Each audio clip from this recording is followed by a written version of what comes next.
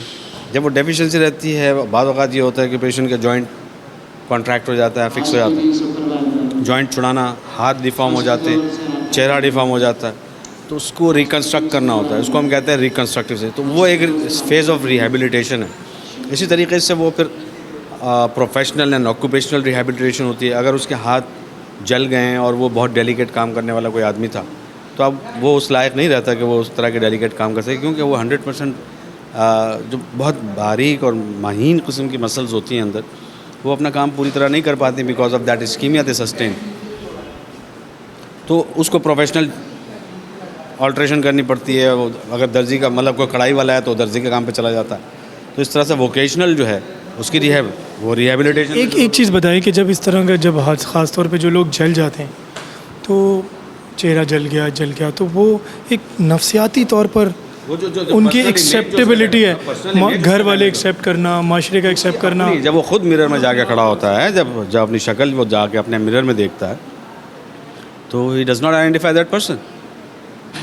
تو اس کی وہ جن فیزز سے وہ گزرتا ہے, جو سائیکولوجیکل اپہیولز جو اس کے ہوتے ہیں, اس کو ریہیبلیٹیٹ کرنا. لیکن ہمارا وہ ڈومین نہیں ہے, ہم ان کو ریفر کر دیتے ہیں. اب یہ ہے کہ وہ یہاں پہ وہ فیسلٹیز عابد صاحب ابھی فیسلٹیز ہم کر رہے ہیں, اور ہمارے 2 سائیکولوجسٹ ہیں جن سے ہم نے سائیکیٹرک ڈپارٹمنٹ کے ہیں, تو ان سے ہم نے بات کی ہے. They are ready to provide services voluntarily.